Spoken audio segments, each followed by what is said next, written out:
आजादी की बात ही क्या, पशु पक्षी भी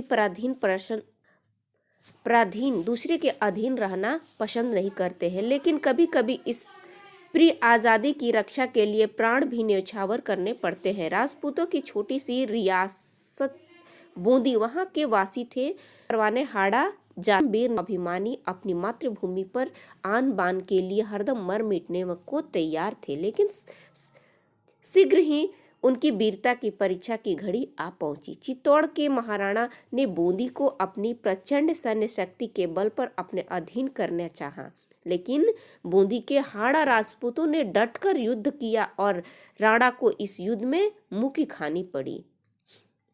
बूंदी की छोटी सी रियासत के उन जाबाज सपूतों ने चित्तौड़ के शक्तिशाली राणा को धूल चटा दी और अपमानजनक पराजय से राणा तिलमिला उठे। वो क्रोध से आग बबूला हो जाते हैं और जब तक बूंदी पर अपना झंडा नहीं फहरा देंगे तब तक एक बूंद पानी नहीं पिएंगे, ऐसा उन्होंने प्रण कर लिया। बूंदी छोटा सा राज्य सही, पर उसे चुटकियां बजाते तो जीता नहीं जा सकता था। जल्दीबाजी में बिना पूरी तैयारी किए युद्ध करने पर चित्तौड़ को फिर से पराजय का मुंह देखना पड़ता, इसलिए पूरी तैयारी और युद्ध में काफी समय लगने की संभावना थी। लेकिन ऐसी स्थिति में राणा की प्रतिज्ञा की क्या होती। राणा अपनी प्रतिज्ञा से तिल भर डिगने को तैयार नहीं थे। वे सोच विचार के बाद बहुत ही सोचा गया। उसके बाद मंत्रियों ने एक उपाय सुझाया कि बूंदी की नकली किला बनाया जाए और उसे जीतकर राणा की प्रतिज्ञा को पूरी करें, फिर अन्य जल ग्रहण कर ले। बाद में भली भांति तैयारी करके बूंदी पर असली किला जीता जाएगा।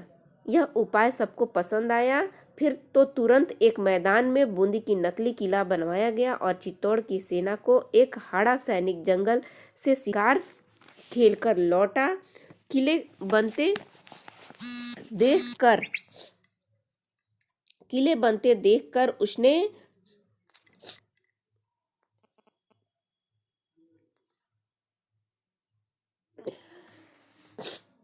कहा, कितना सुंदर कारीगरी है। ठीक वैसा ही द्वार, वैसा ही परकोटा, वैसे ही बुर्ज, जैसे बूंदी का किला हूबहू नकल की गई है। ऐसी मातृभूमि बूंदी, तुझे प्रणाम। यह कहकर उसने उस किले के सामने अत्यंत सम्मान से सिर झुका दिया।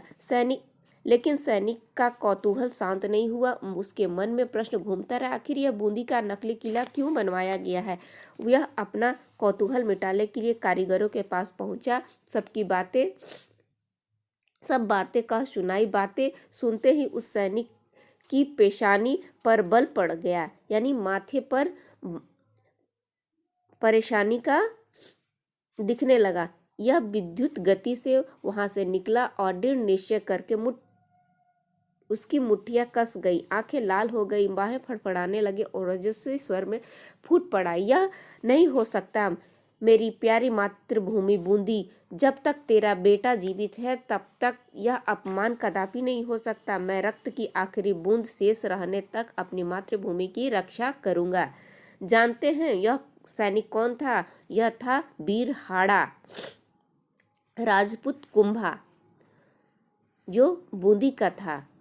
इसकी मातृभूमि थी बूंदी, पर यह बहुत समय से चित्तौड़ के राणा की सेना में नौकरी करता था। बूंदी के कुछ और हाड़ा राजपूत भी राणा की सेना में सैनिक थे। सभी परम स्वाभिमानी, परम वीर। ये सभी राणा के लिए हरदम मर मिटने को तैयार थे, लेकिन अपनी मातृभूमि बूंदी का अपमान सहने के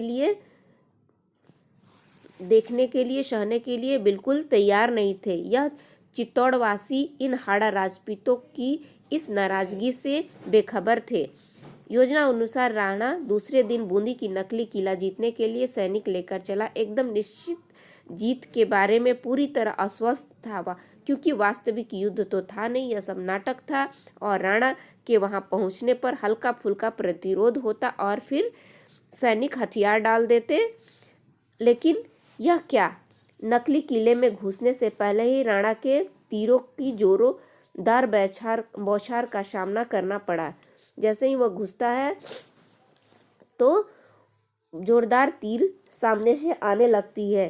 तीर ठीक लक्ष्य साध कर छोड़े जा रहे थे। राणा ने बड़ी मुश्किल से अपने आप को बचाया। यह सब कुछ अप्रत्याशित था। कोई नहीं जानता था कि यह कैसे हुआ। अब राणा का सैनिक यह जानने के लिए आगे बढ़ा कि माजरा क्या है। तभी अंदर से हाड़ा राजपूत कुंभा का सिंह गर्जना सुनाई पड़ा। सेनापति खबरदार, पीछे हटिए।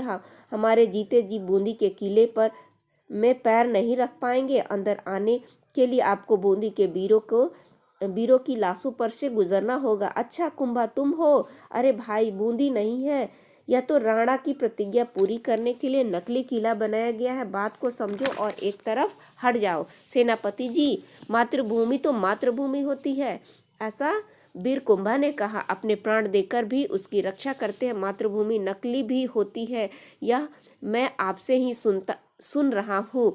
हमने राणा का नमक खाया है, हम उनके सैनिक हैं, उसके लिए प्राण तक दे सकते हैं, पर किसी के भी हाथों इस तरह अपनी मातृभूमि का अपमान कदापि नहीं सहन कर सकते। सभी लोगों ने लाख समझाया, लेकिन बूंदी की नकली किले में मोर्चा बंदी करके डटे हुए मुट्ठी भर हाड़ा राजपूतों में से कोई तिल भर भी डिगने को तैयार नहीं था।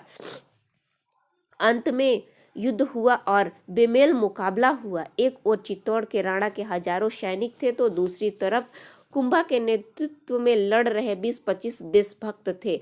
छोटी सी टोली जो बूंदी के उस नकली किले में मातृभूमि के प्रेम की भावना लिए हुए उसकी रक्षा करते हुए मर मिटी। जब तक एक भी हाड़ा राजपूत जिंदा रहा, चित्तौड़ का एक भी सिपाही बूंदी के उस नकली किला में प्रवेश नहीं कर पाए। कहानी का अंत हो गया। राणा जीता और कुंभा और उसकी वीर टोली हार गई।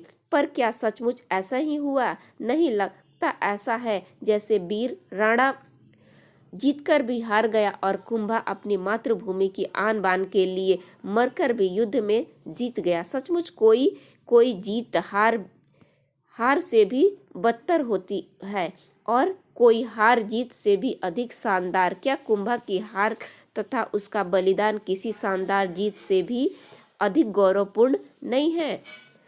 आइए इसके कुछ शब्दार्थ को जानते हैं। पराधीन गुलामी, प्राण जान, जाबाज जान की बाजी लगाने वाला, पराजय हार, आग बबूला होना, बहुत क्रोधित होना, संभावना आशा उम्मीद, ठिठकना, थोड़ी देर के लिए रुकना, पेशानी माथा मस्तक, असहाय यानी न सहने योग्य, प्रतिरोध विरोध मुकाबला, बदतर अत्यधिक खराब, आज़ादी के परवाने, आज़ादी के लिए संघर्ष करने वाले, अधीन वश में कब्जे में, धूल चटा दी यानी हरा दिया, तिलमिला उठे, बेचैन हो गए, चुटकियाँ बजाते बहुत परेशानी से, तिल भर न डिगे, थोड़ा भी न हटे, परकोटा, गढ़ की रक्षा करने के लिए निर्मित ऊंची चार दीवारी, विद्युत गति, बिजली की तेज गति से, वास्तविक, असली, अप्रत्याशित, जिसकी आशा न हो, गौरवपूर्ण, समाज से